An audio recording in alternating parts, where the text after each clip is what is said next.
15 vote जो है वो खारिज हो गए, यानी इनवैलिड हो गए, अवैध पाए गए।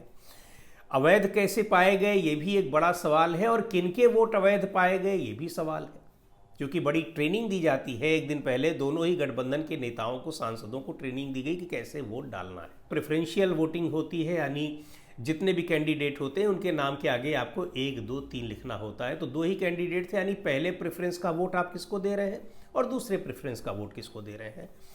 इस तरीके से ये वोटिंग हुई और इसमें 15 वोट अवैध पाए गए। तो पहले तो बड़ा सवाल ये कि क्या 15 वोट जो अवैध हैं वो सारे के सारे इंडिया गठबंधन के वोट हैं।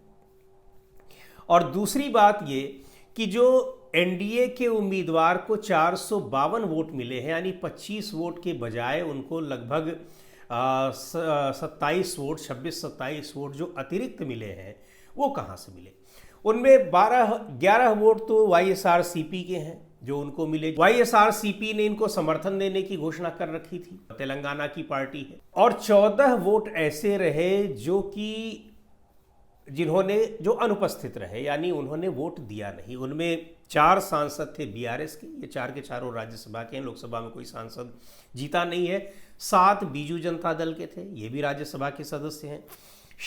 शिरोमणि अकाली दल के एक सदस्य और 2 पंजाब के ही निर्दलीय सदस्य रहे। तो 14 सांसद मतदान से बाहर रहे। मतदान से बाहर रहने का सीधा मतलब होता है कि वो भारतीय जनता पार्टी को, यानी एनडीए को फायदा पहुंचाना।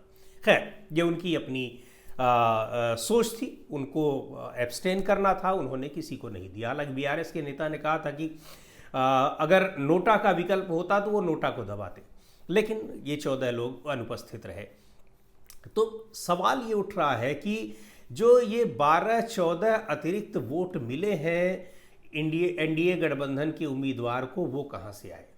यहाँ एक पार्टी के वोट को लेकर काफ़ी संदेह जताया जा रहा है, जो कि आप ध्यान दीजिए, अगर इंडिया गठबंधन के 324 वोट अगर गिने जा रहे थे चुनाव से पहले, 315 वोट पड़े हैं ये दावा किया गया, तो ये 9 वोट किसके थे। अब 9 या 12 वोट उनमें से किसके रहे हों। ये कहा यह जा रहा है कि आम आदमी पार्टी के सांसदों ने क्रॉस वोटिंग की है और उन्होंने जाकर एनडीए गठबंधन के उम्मीदवार को वोट दिया है।